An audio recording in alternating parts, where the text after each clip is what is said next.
ನಮಸ್ಕಾರ, ಕನಸು ನ್ಯೂಸ್ಗೆ ಸ್ವಾಗತ. ಈಗ ಮುಖ್ಯಾಂಶಗಳು. ಶೌರ್ಯ, ಸಾಹಸ ಮತ್ತು ಸ್ವಾಭಿಮಾನದ ಕಿಚ್ಚಿಗೆ ಇನ್ನೊಂದು ಹೆಸರಾಗಿದ್ದ ಹಿಂದೂ ಹೃದಯ ಸಾಮ್ರಾಟ್, ಅಪ್ರತಿಮ ಛಲದ ಚಕ್ರವರ್ತಿ ಶಿವಾಜಿ ಮಹಾರಾಜರ ಜಯಂತಿಯನ್ನು ಗಂಗಾವತಿ ನಗರದ ಶ್ರೀ ಕೋಟೆ ಏರಿಯಾದಲ್ಲಿ ಅರ್ಥಪೂರ್ಣವಾಗಿ ಆಚರಿಸಲಾಯಿತು.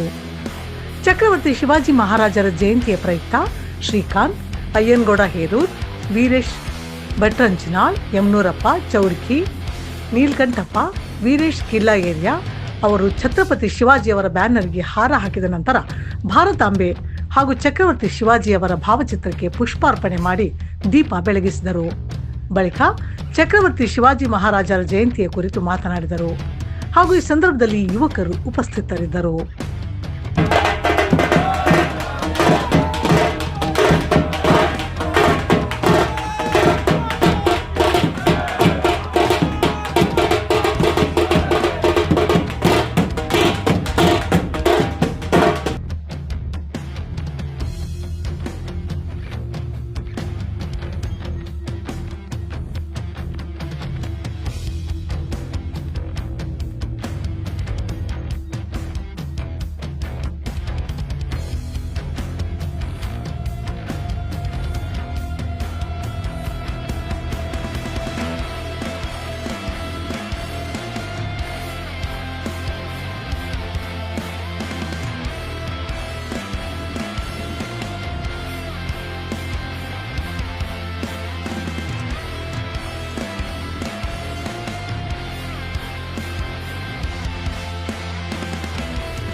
ಈ ಯುವಕರ ಸ್ಫೂರ್ತಿ ವಿಶ್ವಗುರು ಭಾರತದತ್ತ ದಾಪುಗಾಲಾಗ್ಲಿ ಅಂತ ಹೇಳಿ ಬಯಸುತ್ತಾ, ಹಿಂದ್ವಿ ಸ್ವರಾಜ್ ಸಂಸ್ಥಾಪಕರಾಗಿರ್ತಕ್ಕಂಥ ಛತ್ರಪತಿ ಶಿವಾಜಿ ಮಹಾರಾಜರ ಜಯಂತಿ ಪ್ರತಿ ವರ್ಷಕ್ಕಿಂತ ವರ್ಷ ಮುಗಿಲು ಎತ್ತರಕ್ಕೆ ಹೋಗ್ತಾ ಇದೆ.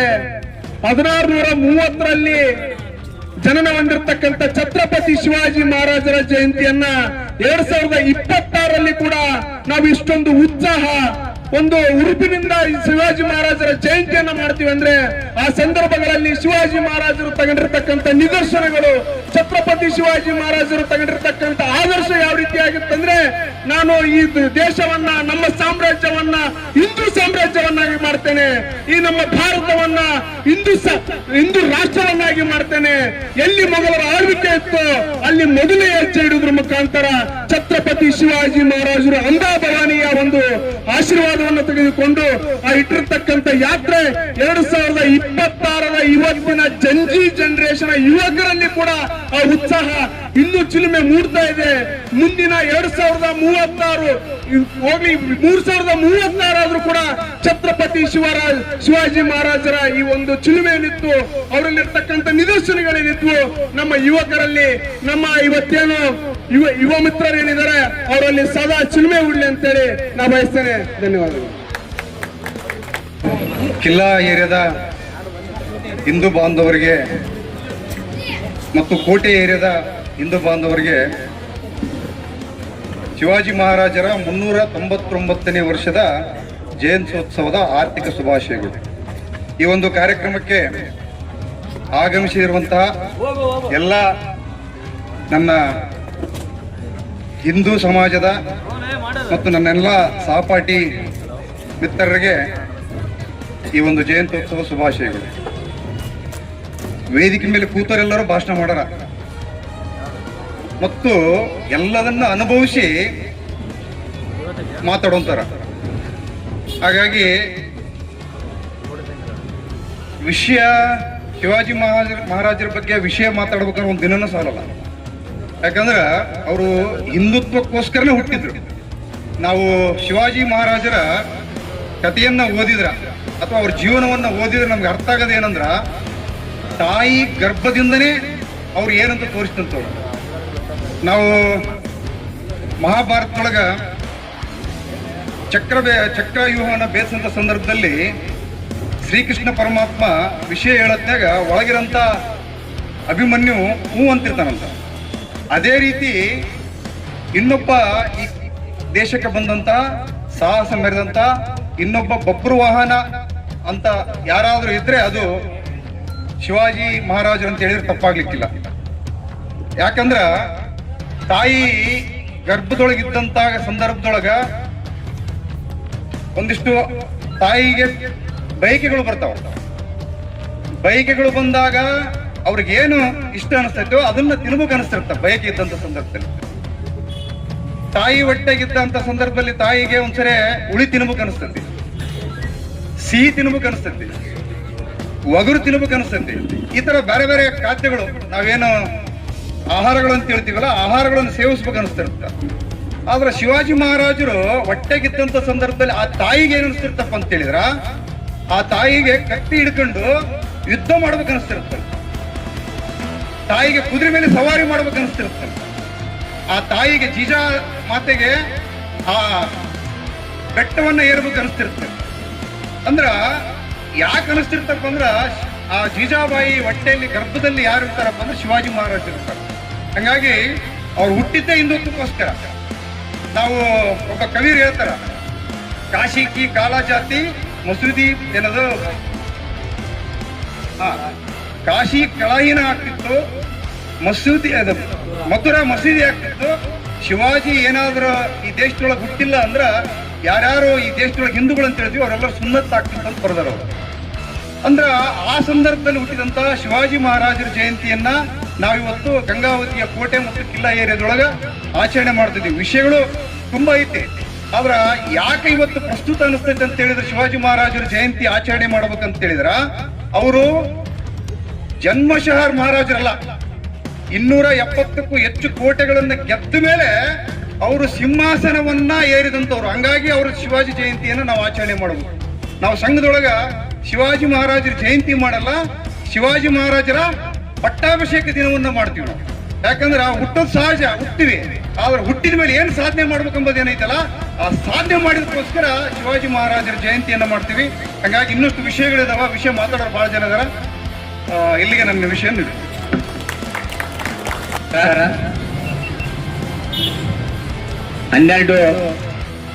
ಸುಮಾರು 16ರಿಂದ 20 ವರ್ಷದ ಒಳಗಿನ ಎಲ್ಲಾ ಸುಮಾರು 70-80 ಜನ ಯುವಕರು ಕ್ರಿಕೆಟ್ ಅಥವಾ ಪಬ್ಜಿ ಆಡಿ ಕಾಲ ಕಳಿತಕ್ಕಂತ ವಯಸ್ಸು ಎಲ್ಲಾ ಹುಡುಗರು ಸೇರ್ಕೊಂಡು ಒಂದು ಹಿಂದವಿ ಸಾಮ್ರಾಜ್ಯ ಸ್ಥಾಪನೆ ಮಾಡಿರ್ತಕ್ಕಂಥ ಶಿವಾಜಿ ಜಯಂತಿ ಆಚರಣೆ ಮಾಡ್ತಾ ಇದ್ದೀರಿ ಈ ಕೋಟೆಯಲ್ಲಿ ಅಂತಂದ್ರೆ ಇನ್ನು ಹಿಂದುತ್ವ ಭಾರತಕ್ಕೆ ಜೀವಂತ ಆಗಿದೆ ಅನ್ನೋದಕ್ಕೆ ಇದೇ ನಿಮ್ಮದೇ ಪ್ರತ್ಯಕ್ಷ ಸಾಕ್ಷಿ. ಯಾಕಂತ ಹೇಳಿದ್ರೆ ನಾವು ಕುಂತಂತ ಸ್ಥಳ ಕೂಡ ಕೋಟೆ ಅಂತ ಹೇಳಿದ್ರೆ ಕಂಪಿಲರಾಯನ ಸಂಸ್ಥಾನದಲ್ಲಿ ಇಲ್ಲಿ ಸುಮಾರು 78 ದೇವಸ್ಥಾನಗಳು ಇರ್ತಕ್ಕಂಥ ಪುಣ್ಯ ಪ್ರದೇಶ ಇದು. ನಾವು ಕುತ್ಕೊಂಡಿದ್ದೀವಿ, ಎಷ್ಟು ದೇವಸ್ಥಾನ ಉಳ್ಕೊಂಡಿದ್ದಾವೆ ಈ ಕೋಟೆಯಲ್ಲಿ. ಅಂತಹ ಒಂದು ಶಕ್ತಿಯುತವಾದಂತಹ ಸ್ಥಳ ಇದು. ಶಿವಾಜಿ ಮಹಾರಾಜ 12 ವರ್ಷಕ್ಕೆ ಅವನು ಬೀದಿ ಬಂದಂತ. ಯಾವ ರೀತಿ ಬೀದಿ ಬಂದ ಅಂತ ಹೇಳಿದ್ರೆ ಉಚ್ಚಾಟದಿಂದ ಅಲ್ಲ, ಒಂದು ಉದ್ದಟವಾಗಿರ್ತಕ್ಕಂಥ ಒಂದು ಸಂಕಲ್ಪವನ್ನ ಮಾಡ್ಕೊಂಡು, ದೃಢ ಸಂಕಲ್ಪವನ್ನ ಮಾಡ್ಕೊಂಡು ಶಿವಾಜಿ ಮಹಾರಾಜ ಬೀದಿ ಬಂದ. ಶಹಾಜಿ ಮಹಾರಾಜರು ಸುಲ್ತಾನ್ರ ಇದರಲ್ಲಿ ಅವ್ರ ತಂದೆ ಶಹಾಜಿ ಸುಲ್ತಾನ್ರ ಇದರಲ್ಲಿ ಪ್ರಧಾನಿಕರಾಗಿದ್ರು. ಅಂತವ್ರು ಒಂದು ಸರಿ ಅವನ್ನ ಚಿಕ್ಕ 12 ವರ್ಷದ ಬಾಲಕನನ್ನ ಆಸ್ಥಾನಕ್ಕೆ ಕರ್ಕೊಂಡು ಹೋಗ್ತಾರೆ. ಆಗಿನ ಪರಿಸ್ಥಿತಿ ಹೆಂಗಿತ್ತು ಸುಲ್ತಾನ್ರ ಆಳ್ವಿಕೆಯಲ್ಲಿ ಅಂತಂದ್ರೆ, ಹೋದಾಗ 6 ಮಾರು ಉದ್ದ ಹೋಗಿ ಅವ್ರಿಗೆ ಸಲಾಂ ಮಾಡ್ಕೊಂತ ಒಳಗೆ ಹೋಗ್ಬೇಕಾಗಿತ್ತು ತಲೆ ಬಗ್ಗಿಸಿ. ಅಂತದ್ದು ಶಹಾಜಿ ಮಹಾರಾಜ ಶಿವಾಜಿಯನ್ನ ಕೈ ಹಿಡ್ಕೊಂಡು ಶಹಾಜಿ ಮಹಾರಾಜ ಆ ರೀತಿ ಸಲಾಂ ಮಾಡ್ಕೊಂತ ಹೋದಾಗ ಈ ಮಗು ಹೇಳ್ತಾನೆ, ಮಾಡು ಸೊನ್ನೆ ಮಾಡ್ತಿರ್ತಾನೆ, ಇದು ಮಾಡು ಸಲಾಂ ಮಾಡು ಅಂತ. ಆದ್ರೆ 12 ವರ್ಷದ ಬಾಲಕನಿಗೆ ಮನಸ್ಸೇ ಬರೋದಿಲ್ಲ. ನನ್ನ ತಾಯಿ ಪರಕೀಯರ ಆಳ್ವಿಕೆಯಲ್ಲಿದ್ದು ಸ್ವಾತಂತ್ರ್ಯ ಕಳಕೊಂಡಂತ ಕಲಾಹೀನಳಾಗಿದ್ದು, ಅವಳನ್ನ ಮತ್ತೆ ಉತ್ತುಂಗ ಸ್ಥಿತಿಗೆ ತಲುಪುವಂತಹ ಮನಸ್ಥಿತಿ ಇದ್ದಂತವನು ನಾನು ಇನ್ನೊಬ್ಬರಿಗೆ ದಾಸ್ಯ ರೀತಿಯಲ್ಲಿ ನಾನು ಯಾಕೆ ತಲೆ ಬಗ್ಲಿ ಅಂತಂದೇಳಿ 12 ವರ್ಷದ ಹುಡುಗ ಯೋಚನೆ ಮಾಡ್ತಾನಂದಾಗ ಅವನ ಸಾಮರ್ಥ್ಯ ಯಾವ ರೀತಿ ಇರ್ಬೇಕನ್ನೋದು ಯೋಚನೆ. ನೀವು ಇಲ್ಲಿ 76, 78, 80 ಜನ ಇರ್ಬೋದು. ಇಷ್ಟೇ ಜನ 16-18 ಜನ ವಯಸ್ಸಿನ ಹುಡುಗರನ್ನ ಮಾವಳಿಗಳು ಅಂತ ಇರ್ತಿದ್ರು ಗುಡ್ಡಗಾಡಲ್ಲಿ. ಆ ಮಾವಳಿಗಳನ್ನೇ ಕಟ್ಕೊಂಡು ಒಂದು ಸೈನ್ಯ ಮಾಡ್ಕೊಂಡು ಅವರಿಗೆ ತರಬೇತಿಯನ್ನ ದಾದಾಜಿ ಕೊಂಡದೇವರ ಮಾರ್ಗದರ್ಶನದಲ್ಲಿ ಅವರಿಗೆ ತರಬೇತಿಯನ್ನ ಕೊಟ್ಟು ಯುದ್ಧ ಯಾವ ರೀತಿ ಮಾಡ್ಬೇಕನ್ನುವಂತ ಪರಿಣಿತಿಯನ್ನ ಪಡೆದು 246 ಕೋಟೆಗಳನ್ನ ಗೆಲ್ತಾರೆ. ಕೋಟೆ ಗೆದ್ದು ಸಾಮ್ರಾಜ್ಯ ಕಟ್ಟಿದಂತವನು ಸುಮ್ನೆ ಹೋಗಿ ಅವ್ನಿಗೆ ಯಾವ್ದು ಹಿನ್ನೆಲೆ ಇಲ್ಲ. ಶಿವಾಜಿಗೆ ಅವ್ರ ತಂದೆ ರಾಜ ಅಲ್ಲ, ಅವ್ರ ತಾಯಿ ಏನಿದ್ದಲ್ಲ, ಅವ್ರ ತಾಯಿಯ ತಾತ ದೆಹಲಿ ಸುಲ್ತಾನರ ಹತ್ರ ಇದ್ದಿದ್ದ, ಆಸ್ಥಾನದ ಪ್ರಧಾನಕ ಆಗಿದ್ದ.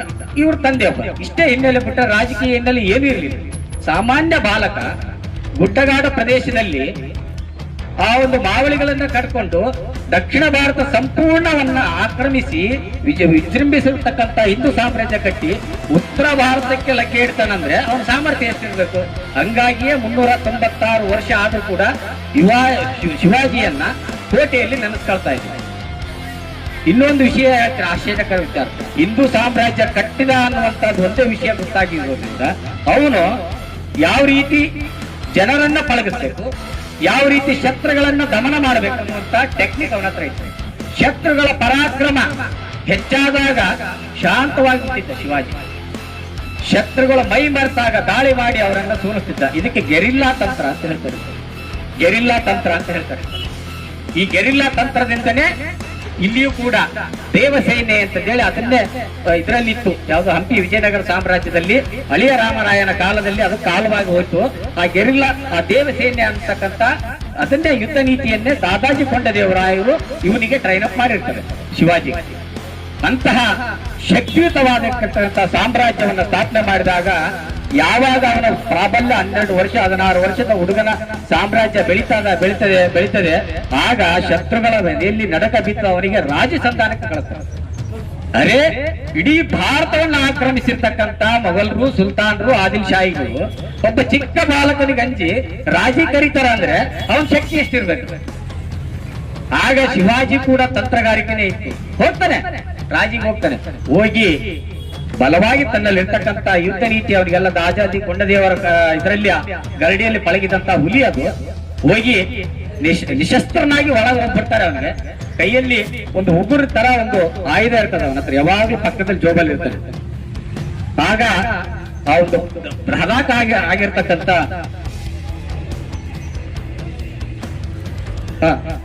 ಬೃಹದಾಗಾರ ಆಗಿರ್ತಕ್ಕಂಥ ಶತ್ರುವಿನ ಹೊಟ್ಟೆಯನ್ನ ಬಗೆದು ಅವನ ಕರಳನ್ನ ಹೊರಗೆ ತೆಗಿತಾನೆ. ಯಾಕಂತ ಹೇಳಿದ್ರೆ ಅವನನ್ನ ಇವನು ಆಲಿಂಗನ ಮಾಡ್ಕೊಂಡು ಕರೆದಂತವನು ಆಲಿಂಗನ ಮಾಡ್ಕೊಂಡು ಇವನು ಬೆನ್ನಿಗೆ ಚೂರಿ ಹಾಕಕ್ ಹೋದ್ರೆ ಇವನು ಹೊಟ್ಟೆಯನ್ನೇ ಬಗೆದು ಹೊರಗೆ ಇರ್ತಾನ ಹುಡುಗ. ಅಂತಹ ಅವನು 7 ಅಡಿ, ಇವನು ಇರ್ತಕ್ಕಂಥದ್ದು 4 ಅಡಿ. ಅಂತಹ ಸಾಮರ್ಥ್ಯ ಇರ್ತಕ್ಕಂಥ ಶಿವಾಜಿಯ ಜಯಂತಿ ನಮಗೆಲ್ಲ ಆದರ್ಶ. ಮುಂದಿನ ವಿಷಯ ಶಿವಾಜಿ ಕುರಿತಾಗಿ ಹೇಳುವಂತ ವಿಚಾರ ಇದೆ. ಶಿವಾಜಿಯ ಆದರ್ಶವನ್ನ ಈ ಪ್ರಸ್ತುತ ಕಾಲದಲ್ಲಿ ನಾವೆಲ್ಲ ಅನುಷ್ಠಾನಗೊಳಿಸಬೇಕು. ಶಿವಾಜಿ ಅಂಗರಕ್ಷಕ ಉಸ್ತಾದ್ ಹುಮಾಯೂನ್ ಅಂತ, ಅವನು ಬಾಡಿಗಾರ್ಡ್ ಏನಿದ್ನಲ್ಲ ಉಸ್ತಾದ್ ಹುಮಾಯೂನ್ ಅಂತ, ಅವರನ್ನು ಕೂಡ ಹಿಂದುವಿ ಸಾಮ್ರಾಜ್ಯ ಕಟ್ಟೋದಕ್ಕಾಗಿಯೇ ಬಳಸ್ಕೊಂಡಿದ್ರು. ಅವರ ದಳಪತಿ, ಸೇನಾ ದಳಪತಿ ಕೂಡ ಮುಸ್ಲಿಮರೇ ಇದ್ರು.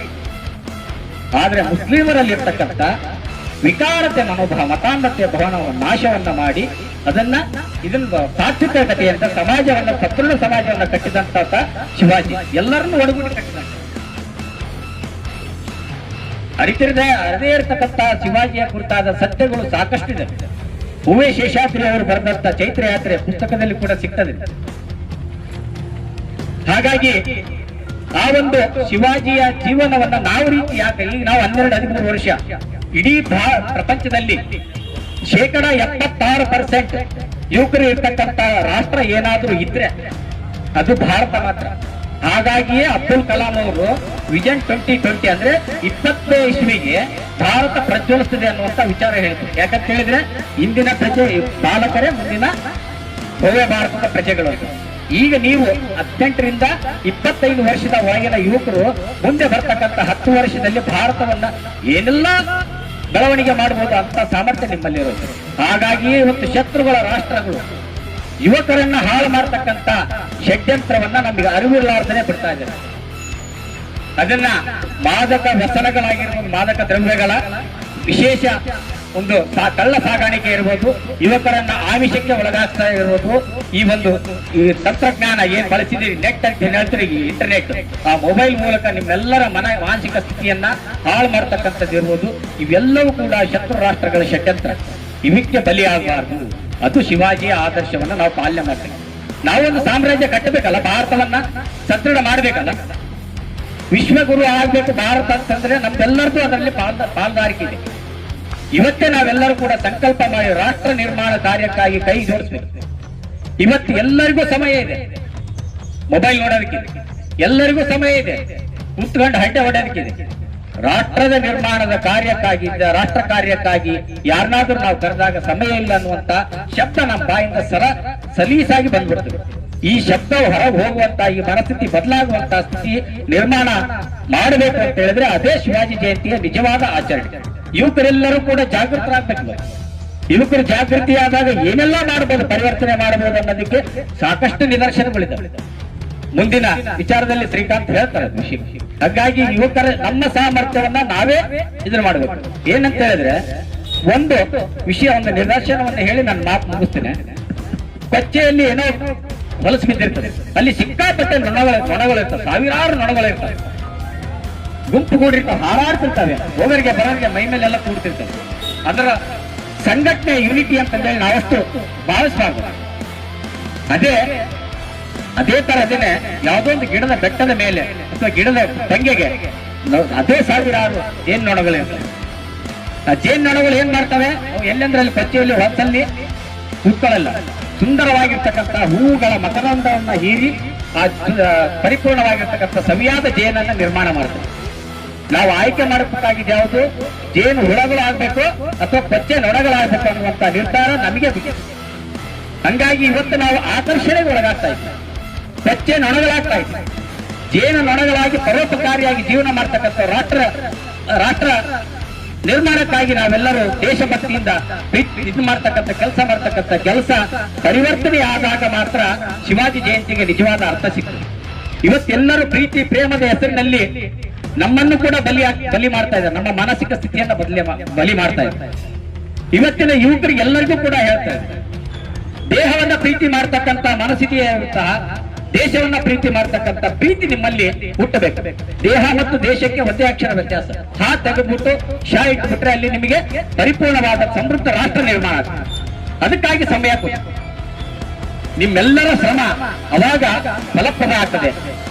ಆಗ ನಿಜವಾದ ಶಿವಾಜಿಯ ಜಯಂತಿಗೆ ಅರ್ಥ ಬರ್ತದೆ ಅನ್ನುವಂತ ವಿಚಾರವನ್ನು ಹೇಳಿ ಮುಂದಿನ ವಿಚಾರ ಮಂಡಿಸುವವರಿಗೆ ಅವಕಾಶ ಮಾಡಿಕೊಟ್ಟು, ನನಗೆ ಮಾತಾಡ್ಲಿಕ್ಕೆ ಅವಕಾಶ ಮಾಡಿಕೊಟ್ಟು ನಿಮ್ಮೆಲ್ಲರಿಗೂ ವಂದಿಸಿ ಶಿವಾಜಿ ಜಯಂತಿಯ ಆರ್ಥಿಕ ಶುಭಾಶಯಗಳು. ಈಗಾಗಲೇ ಹಿರಿಯರು ಹೇಳಿದ ಹಾಗೆ ಇತಿಹಾಸದ ಪರಿಕಲ್ಪನೆ ಕೂಡ ನಾವೆಲ್ಲರೂ ಈಗಿನ ಕಾಲಘಟ್ಟದಲ್ಲಿ ಕೂಡ ಸಮಯವನ್ನ ವ್ಯರ್ಥ ಮಾಡದೆ ಶಿವಾಜಿಯ ಆದರ್ಶಗಳನ್ನು ನಮ್ಮಲ್ಲಿ ಪಾಲನೆ ಮಾಡಿಕೊಂಡು ಯಾವುದೇ ದುಶ್ಚಟಗಳಿಗೆ ಬಲಿಯಾಗದೆ ಈಗಿನ ಯುವಕರು ಧರ್ಮಕ್ಕಾಗಿ ಕೆಲಸ ಮಾಡ್ಬೇಕಂತೇಳಿ ತಮ್ಮೆಲ್ಲರಲ್ಲಿ ವಿನಂತಿ ಮಾಡಿ, ತಾವೆಲ್ಲರೂ ಮುಂದಿನ ಭವ್ಯ ಭಾರತವನ್ನ ಭವ್ಯ ಮಾಡಬೇಕಾಗಿ ಕನಸು ಕಂಡಂತ ತಾವೆಲ್ಲರೂ ಕೂಡ ಈ ಕಾರ್ಯದಲ್ಲಿ ಕೈ ಜೋಡಿಸ್ಬೇಕಂತ ಹೇಳಿ ತಮ್ಮೆಲ್ಲರೂ ವಿನಂತಿ ಮಾಡಿ ನನ್ನ ಎರಡು ಮಾತು ಮುಗಿಸ್ತೇನೆ. ಜೈ ಹಿಂದ್, ಜೈ ಕರ್ನಾಟಕ. ಆರ್ಥಿಕ ಶುಭಾಶಯಗಳು. ಛತ್ರಪತಿ ಶಿವಾಜಿ ಮಹಾರಾಜ್ ಆ ಹೆಸರು ಕೇಳಿದ್ರೆ ಇವತ್ತಿಗೂ ನಮ್ಮ ರಕ್ತನಾಡಿಗಳಲ್ಲಿ ಕರೆಂಟ್ ಸಂಚಾರ ಆಗ್ತದೆ. ಯಾಕಂದ್ರೆ ನಮ್ಮ ದೇಶದಲ್ಲಿ ಅನೇಕ ರಾಜರಿದ್ರು. ಅಕ್ಬರನಿಗೆ ಸೆಡ್ಡು ಹೊಡೆದ ರಾಣಾ ಪ್ರತಾಪ್ ಸಿಂಹ, ಔರಂಗಜೇಬನಿಗೆ ಸೆಡ್ಡು ಹೊಡೆದ ಗುರು ಗೋವಿಂದ ಸಿಂಹ, ಅದೇ ರೀತಿ ಛತ್ರಪತಿ ಶಿವಾಜಿ ಮಹಾರಾಜ್. ಇಡೀ ಜಗತ್ತು, ಇಡೀ ದೇಶ ಆಯ್ತು, ಇನ್ನೇನು ಮುಗಿದೋಯ್ತು, ಈ ದೇಶ ಇಸ್ಲಾಮೀಕರಣವಾಯಿತು, ಈ ದೇಶ ಹಸಿರು ಜೆಂಡಗಳಿಂದ ತುಂಬೋಯ್ತು ಅನ್ನುವಂತ ಕಾಲಘಟ್ಟದಲ್ಲಿ ಶ್ರೀ ಛತ್ರಪತಿ ಶಿವಾಜಿ ಮಹಾರಾಜರು ಜನ್ಮವನ್ನು ತಾಳ್ತಾರೆ. ತಂದೆ ಶಾಜಿ ಭೋಸ್ಲೆ, ತಾಯಿ ಜೀಜಾಮಾತೆ. ಆ ಮಹಾತಾಯಿ ಆ ಪುಣ್ಯಾತ್ಮ ಗರ್ಭದಲ್ಲಿದ್ದಾಗ ಇವೆಲ್ಲವನ್ನು ನೋಡ್ತಿರ್ತಾಳೆ. ಏನಪ್ಪಾ ಈ ದೇಶದ ಮೇಲೆ ಅನ್ಯಾಯ, ಏನಪ್ಪಾ ಈ ದೇಶದ ಮೇಲೆ ದೌರ್ಜನ್ಯ, ನಮಗೆಲ್ಲ ಗೊತ್ತು. ಇಡೀ ಮೊಘಲರು ಈ ದೇಶವನ್ನು ಹತ್ಕೊಂಡಿದ್ರು, ತುಘಲಕರು, ಅದೇ ರೀತಿ ಖಿಲ್ಜಿಗಳು, ಅದೇ ರೀತಿ ಬಹಮನಿ ಸುಲ್ತಾನರು, ಅದೇ ರೀತಿ ಹೈದರಾಬಾದ್ ನವಾಬರು, ಈ ಥರ ಎಲ್ಲ ರೀತಿಯಿಂದಲೂ ಇಡೀ ಭಾರತ ದೇಶ ಮುಗಿದೋಯ್ತು ಅನ್ನೋ ಒಂದು ಕಾಲಘಟ್ಟದಲ್ಲಿ ಛತ್ರಪತಿ ಶಿವಾಜಿ ಮಹಾರಾಜರು ಹುಡ್ತಾರೆ. ಅವರು ತಾಯಿ ಜೀಜಾಮಾತೆ ಮಗನಿಗೆ ದೇಶಭಕ್ತಿ ಮತ್ತು ದೇಶದ ರಕ್ಷಣೆ ಎಲ್ಲ ರೀತಿಯ ಭಾರತೀಯ ವಿದ್ಯಾ ಪರಂಪರೆಗಳನ್ನು ಆಕೆ ಆತನಿಗೆ ಕಲಿಸ್ತಾಳೆ. ಆ ಛತ್ರಪತಿ ಶಿವಾಜಿ ಅದೇನು ಸಂಕಲ್ಪ ಆ ತಾಯಿ ಭವಾನಿ ಆಶೀರ್ವಾದದೊಂದಿಗೆ ಕೇವಲ 16ನೇ ವಯಸ್ಸಿಗೆ ತೋರಣಗಡ ಎಂಬ ಕೋಟೆ ಮೇಲೆ ಯುದ್ಧವನ್ನು ಸಾರ್ತಾನೆ. ಆ ಯುದ್ಧವನ್ನು ಸಾರಿ ಸತತ 270 ಕೋಟೆಗಳನ್ನು ಗೆದ್ದು ಹಿಂದೂ ಸಾಮ್ರಾಜ್ಯವನ್ನು ಸ್ಥಾಪನೆ ಮಾಡ್ತಾಳೆ. ಪ್ರಾಯಶಃ ಭೂಷಣ ಎಂಬ ಕವಿ ಒಂದು ಕವಿತೆಯಲ್ಲಿ ಹೇಳ್ತಾರೆ, ಕಾಶಿಜಿ ಕಾ ಕಾಳಾ ಜಾತಿ ಮಧುರ ಮಚ್ಚಿತ್ ಹೋತಿ ಶಿವಾಜಿ ನಾ ಹೋತಾ ತೋ ಸುನ್ನತ್ ಹೋತಿ ಸಬ್ಕಿ ಅಂತೇಳಿ. ಅಂದ್ರೆ ಶಿವಾಜಿ ಹುಟ್ಟದೇ ಇದ್ರೆ ಈ ದೇಶದಲ್ಲಿ ಕಾಶಿ ಕಲಾಶೀಲವಾಗ್ತಿತ್ತು, ಮಧುರ ಮಚ್ಚಿತ್ ಆಗ್ತಿತ್ತು. ಶಿವಾಜಿ ಹುಟ್ಟದಿಲ್ಲ ಅಂದ್ರೆ ಇವತ್ತು ನಾವು ಏನಾಗ್ತಿದ್ವಿ ಅನ್ನೋ ಒಂದು ವಿಚಾರವನ್ನ ಶಿವಾಜಿ ಮಹಾರಾಜರಿಗೆ ಭೂಷಣ ಎಂಬ ಕವಿ ಅವತ್ತು ಹೇಳ್ತಾರೆ. ಅದೇ ರೀತಿ ಶಿವಾಜಿ ಮಹಾರಾಜರು ಯಾವ ತರ ಈ ದೇಶವನ್ನು ರಕ್ಷಿಸರಂತೇಳಿ ಎಲ್ಲರಿಗೂ ಗೊತ್ತಿದೆ.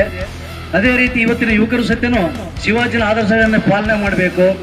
ಅದೇ ರೀತಿ ಅನೇಕ ದೇಶಭಕ್ತರು ಹಾಗೂ ರಾಜರು ನಮಗೆಲ್ಲ ಒಂದು ಇವತ್ತಿನ ಸ್ವೇಚ್ಛೆಗೆ, ಇವತ್ತಿನ ಈ ಜೀವನಕ್ಕೆ ಅವರೆಲ್ಲ ಒಂದು ಬಲಿದಾನ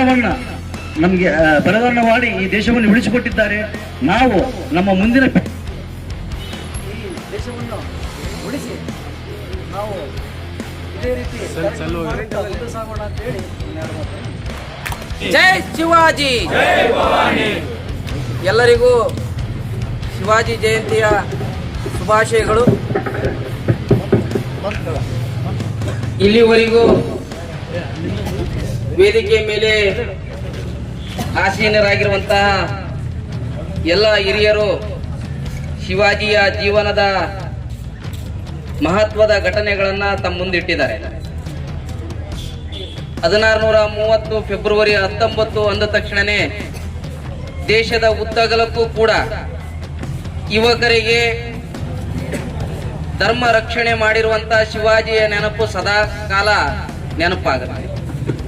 ಶಿವಾಜಿ ಅಂದ ತಕ್ಷಣ ಕರ್ನಾಟಕದೇನು ಅಲ್ಲ, ರಾಣಾ ಪ್ರತಾಪ ನೆನೆಸಿದ ತಕ್ಷಣ ಅವನೇನು ರಾಣಾ ಪ್ರತಾಪ ಕರ್ನಾಟಕದೇನಲ್ಲ. ಯಾರು ಈ ದೇಶದ ಸಲುವಾಗಿ, ಧರ್ಮದ ಸಲುವಾಗಿ, ಸಮಾಜದ ಸಲುವಾಗಿ ಹೋರಾಟ ಮಾಡಿದರೋ ಅವ್ರನ್ನೆಲ್ಲರನ್ನೂ ನಾವು ನೆನಪು ಮಾಡ್ಕೊಳ್ತೀವಿ. ಯಾಕೆ ನೆನಪು ಮಾಡಿಕೊಳ್ತೀವಿ ಅಂತ ಕೇಳಿದ್ರೆ ಅವ್ರು ಈ ದೇಶದ ಸಲುವಾಗಿ, ಧರ್ಮದ ಸಲುವಾಗಿ ಕೆಲಸ ಮಾಡಿದ್ದಾರೆ. ಹಾಗೆ ಶಿವಾಜಿ ಕೂಡ ಭಾರತದ ಕಷ್ಟ ಕಾಲದಲ್ಲಿ ಧರ್ಮವನ್ನ ಉಳಿಸುವಂತ ಕೆಲಸ ಮಾಡಿದ್ದಾರೆ.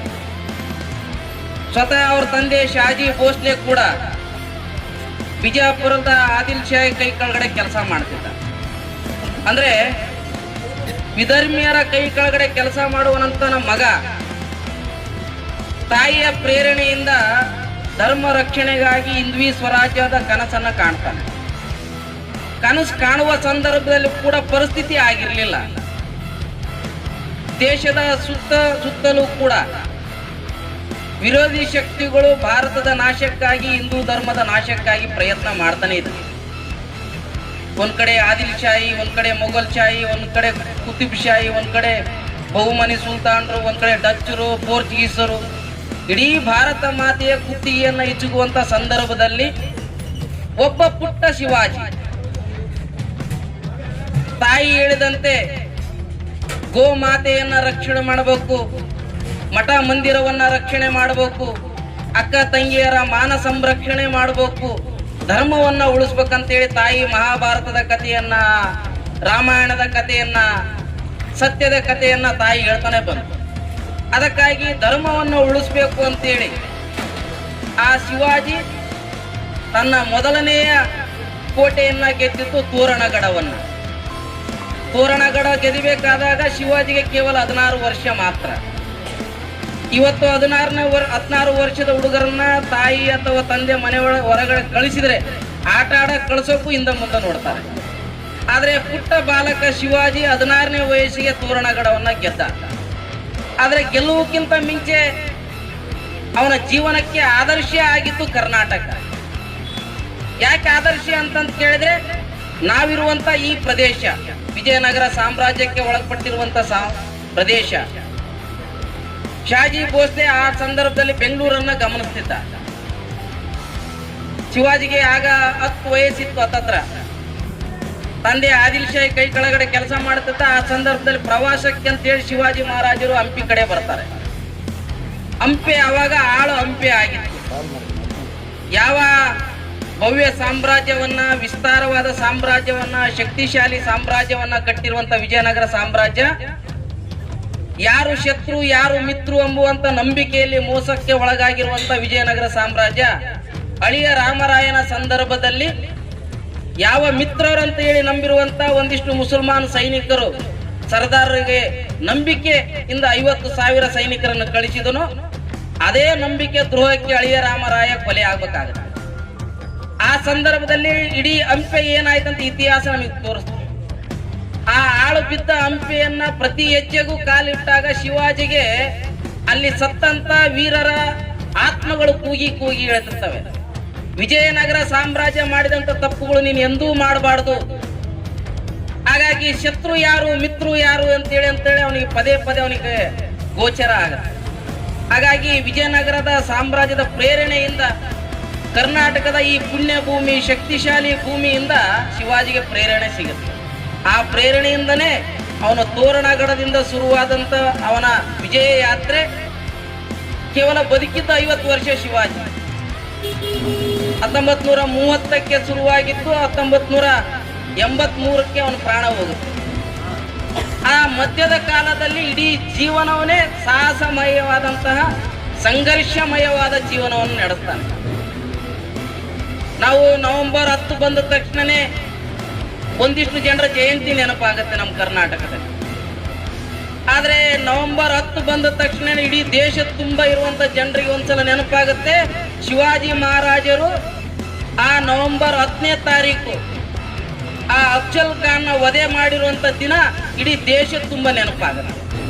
ಯಾಕೆ ನೆನಪಾಗುತ್ತಂತ ಕೇಳಿದ್ರೆ, ಆ ಅಫ್ಜಲ್ ಖಾನ್ ಇಲ್ಲೇ ಕನಕಗಿರಿಯಲ್ಲಿ ಆ ಅಫ್ಜಲ್ ಖಾನನ ಬಲೆಗೆ ಸಿಕ್ಕಿರುವಂತ ಶಿವಾಜಿ ಅಣ್ಣ ಸಂಭಾಜಿಯ ಸಮಾಧಿ ಕೂಡ ಇದೆ ಕರ್ನಾಟಕದ ಕನಕಗಿರಿಯಲ್ಲಿದೆ. ಆ ರಾಕ್ಷಸನ ವಧೆ ಮಾಡಿದ್ದು ಕೂಡ ನವೆಂಬರ್ 10. ಆದ್ರೆ ಕರ್ನಾಟಕದಲ್ಲಿ ದುರ್ದೈವ ನವೆಂಬರ್ 10ಕ್ಕೆ ಇನ್ನೊಬ್ಬರ ಜಯಂತಿ ಮಾಡ್ತಾನೆ. ಅವನು ಇಡೀ ಜೀವನದುದ್ದಕ್ಕೂ ಎಂದೂ ಕೂಡ 50,000 ಸೈನಿಕರನ್ನು ತಗೊಂಡು ಹೋಗಲೇ ಇಲ್ಲ. ಕೇವಲ 500 ಜನ, 1000 ಜನ, 2,000 ಜನರಿಂದ 2 ಲಕ್ಷ ಜನ ಸೈನಿಕರು ಹೊಂದಿರುವಂತಹ ಮುಸಲ್ಮಾನ್ ದೊರೆಗಳನ್ನು ಸೋಲಿಸಿದ. ಶೇಸ್ತೆ ಖಾನ್ ಅಂತ ಇದ್ದ, 2 ಲಕ್ಷ ಜನ ಸೈನಿಕರನ್ನು ಕರ್ಕೊಂಡು ಬಂದಿದ್ದ. ಆದ್ರೆ ಕೇವಲ ಶಿವಾಜಿ ತನ್ನ 20 ಜನ ಸೈನಿಕರನ್ನು ಕರ್ಕೊಂಡು ಹೋಗಿ ಸ್ವತಃ ಶೇಸ್ತೆ ಖಾನ್ ಇರುವಂತ ಜಾಗಕ್ಕೆ ಹೋಗಿ ಅವನ 2 ಬಟ್ಟುಗಳನ್ನ ಕಟ್ ಮಾಡಿ ಬರ್ತಾನೆ. ಅಂದ್ರೆ ಶಿವಾಜಿ ಎಂದೂ ಕೂಡ ಸಾಹಸಕ್ಕೆ ಒಂದ್ ಹೆಜ್ಜೆಯಿಂದ ಇಡ್ತಿರಲಿಲ್ಲ. ಸಾಹಸ ಅಂದ ತಕ್ಷಣ ಜಿಗಿಬೇಕು. ತಾಯಿ ಅದನ್ನೇ ಹೇಳಿದ್ದು, ಧರ್ಮವನ್ನು ಉಳಿಸ್ಬೇಕು, ಸಮಾಜವನ್ನು ಉಳಿಸ್ಬೇಕು, ಸಂಸ್ಕೃತಿಯನ್ನು ಉಳಿಸ್ಬೇಕು. ಹಾಗಾಗಿ ಇವತ್ತು ಸ್ವತಃ ತಂದೆ ಅಧರ್ಮದ ಕೈ ಎತ್ತಾಗ, ಅಧರ್ಮದರ ಕಡೆ ಇದ್ದಾಗ ಶಿವಾಜಿ ಹೇಳಿದ್ದು, ನೀನು ಧರ್ಮದ ಕಡೆ ಕೆಲಸ ಮಾಡಬೇಕು. ಸ್ವತಃ ತಂದೆಯ ವಿರುದ್ಧ ಕೂಡ ಹೋರಾಟ ಮಾಡಿದ ಶಿವಾಜಿ. ಹಾಗಾಗಿ ಇವತ್ತು ಧರ್ಮವನ್ನು ಉಳಿಸೋ ಸಂದರ್ಭ ನಮಗೂ ಕೂಡ ಬಂದಿದೆ. ಸುತ್ತದ ದೇಶಗಳು ಭಾರತದ ನಾಶಕ್ಕಾಗಿ ಪ್ರಯತ್ನ ಮಾಡ್ತಿದ್ದಾವೆ.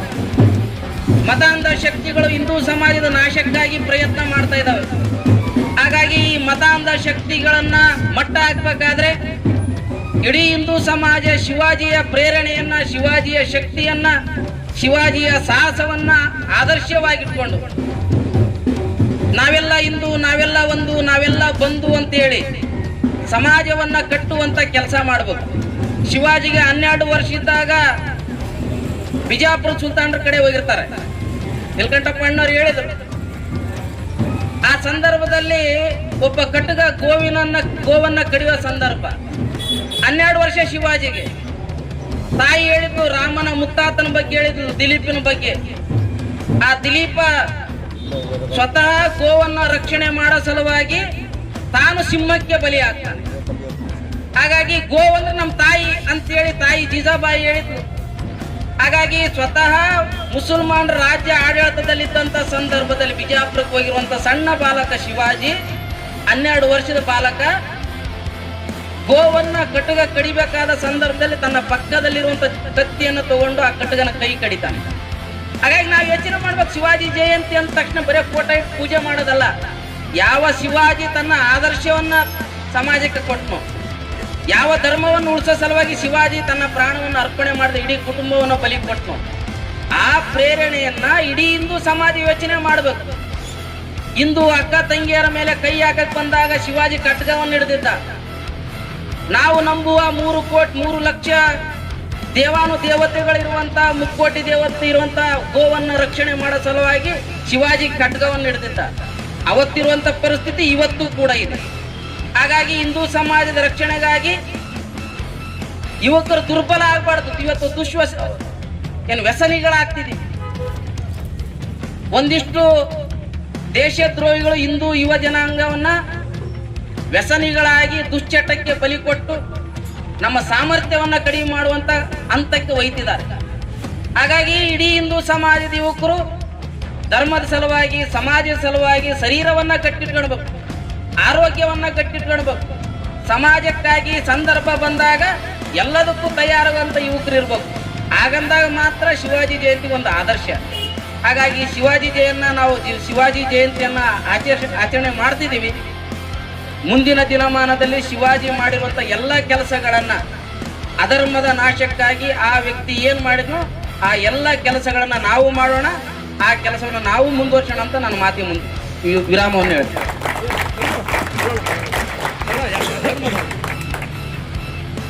ಈ ಕಾರ್ಯಕ್ರಮ ಉದ್ದೇಶಿಸಿ ಮಾತನಾಡಿದ ಶ್ರೀಕಾಂತ್ ಅಣ್ಣನವರಿಗೂ ಧನ್ಯವಾದಗಳು.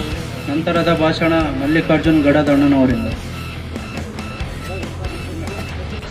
ಮೊದಲನೇದಾಗಿ ಹಿಂದೂ ಹೃದಯ ಸಾಮ್ರಾಟ ಛತ್ರಪತಿ ಶಿವಾಜಿ ಮಹಾರಾಜರ 396ನೇ ಜಯಂತಿಯ ಶುಭಾಶಯಗಳು.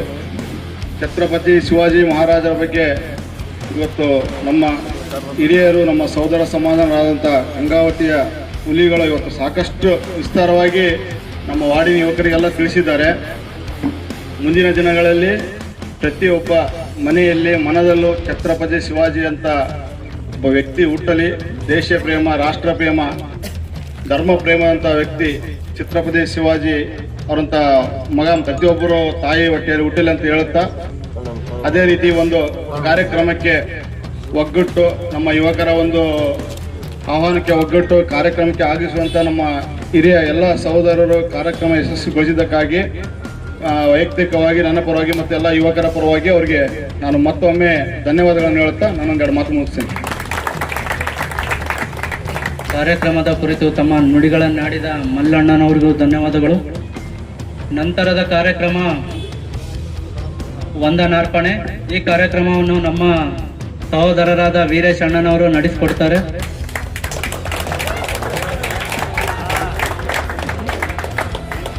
ನಮ್ಮ ಕರೆಗಳಿಗೆ ಪ್ರಾಮುಖ್ಯತೆ ಕೊಟ್ಟು ಕಾರ್ಯಕ್ರಮ ವೇದಿಕೆ ಮೇಲೆ ಇರುವ ಸರ್ವ ಅತಿಥಿಗಳಿಗೆ ಧನ್ಯವಾದಗಳನ್ನು ಸಮರ್ಪಿಸುತ್ತೇನೆ. ಈ ಕಾರ್ಯಕ್ರಮದ ಕೇಂದ್ರ ಬಿಂದು ಆಗಿರುವ ಸಮಸ್ತ ಹಿಂದೂ ಸೋದರರಿಗೂ ಕೂಡ ಧನ್ಯವಾದಗಳನ್ನು ಅರ್ಪಿಸುತ್ತೇನೆ. ಹಾಗೂ ಪತ್ರಕರ್ತ ಮಿತ್ರರಿಗೂ ಕೂಡ ಧನ್ಯವಾದಗಳನ್ನು ಸಮರ್ಪಿಸುತ್ತೇನೆ. ಈ ಕಾರ್ಯಕ್ರಮದ ಆಯೋಜನೆಗೆ ಶ್ರಮಿಸಿದ ನಮ್ಮ ಕೋಟೆ ಏರಿಯಾದ ಯುವ ಮಿತ್ರರಿಗೂ ಕೂಡ ಧನ್ಯವಾದಗಳನ್ನು ಸಮರ್ಪಿಸುತ್ತೇನೆ. ಹಾಗೂ ಈ ಕಾರ್ಯಕ್ರಮಕ್ಕೆ ಸುಗಮವಾಗಿ ನಡೆಯಲು ರಕ್ಷಣೆ ನೀಡಿದ ಪೊಲೀಸ್ ಇಲಾಖೆಗೆ ಧನ್ಯವಾದಗಳನ್ನು ಅರ್ಪಿಸುತ್ತೇನೆ. ಧನ್ಯವಾದಗಳು. ನಮ್ಮ ಚಾನೆಲ್ಗೆ ಸಬ್ಸ್ಕ್ರೈಬ್ ಆಗಿಲ್ಲವಾದರೆ ಈಗಲೇ ಸಬ್ಸ್ಕ್ರೈಬ್ ಮಾಡಿಕೊಳ್ಳಿ. ಹಾಗೆ ಬೆಲ್ ಐಕನ್ ಮಾಡಿ, ಲೈಕ್ ಮಾಡಿ, ಶೇರ್ ಮಾಡಿ. ನಿಮ್ಮ ಭೇಟಿ ಮುಂದಿನ ವರದಿಯೊಂದಿಗೆ. ನೋಡ್ತಾ ಇರಿ ಕನಸು ನ್ಯೂಸ್ ಗಂಗಾವತಿ.